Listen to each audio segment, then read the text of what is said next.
দেড় যুগ আগে দুটি বিপর্যস্ত আর্থিক প্রতিষ্ঠান বাংলাদেশ শিল্প ব্যাংক ও বাংলাদেশ শিল্প ঋণ সংস্থাকে একীভূত করে গঠন করা হয়েছিল বিডিবিএল।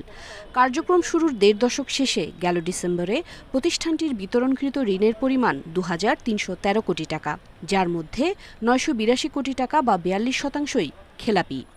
ভালো নয় বাকি সব আর্থিক সূচকও। ধুঁকতে থাকা সেই বিডিবিএল এবার একীভূত হচ্ছে দেশের সবচেয়ে বড় বাণিজ্যিক ব্যাংক সোনালীর সঙ্গে।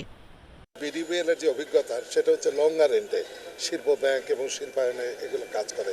সোনালী ব্যাংকের মতো এত বড় একটা ব্যাংকের তারও আমি মনে করি শিল্পায়নে ভূমিকা থাকা উচিত। বিডিবিএল এর 650 লোক আসার পরও কিন্তু আমার ম্যান পাওয়ারের অনেক ঘাটতি থাকতেছে, সুতরাং এমপ্লয়ীদের বা তাদের চাকরির ব্যাপারে কোনো রকম অনিশ্চয়তা নেই, এটা 100% এনশিওর। গেল মার্চে বেসরকারি খাতের পদ্মা ও এক্সিম ব্যাংকের একীভূতকরণের চুক্তির পরই একই উদ্যোগ শুরু করে সোনালী আর বিডিবিএল।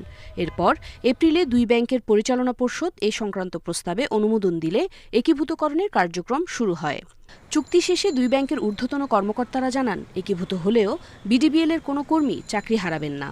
এটা কি সম্ভব যে 6 মাসে আমি 34 থেকে 5 বা 10 বা 15-তে আসবো? এটা একটা সরকারের সিদ্ধান্ত, both are state own bank. আমি যদি এখন মার্জ না হই তাহলে কিন্তু ফোর্সড মার্জারে আমাকে যেতে হবে এই আর্লি নেক্সট ইয়ার। গেল এপ্রিলে কৃষি ব্যাংকের সাথে রাজশাহী কৃষি উন্নয়ন ব্যাংক একীভূত করার সিদ্ধান্ত হয়।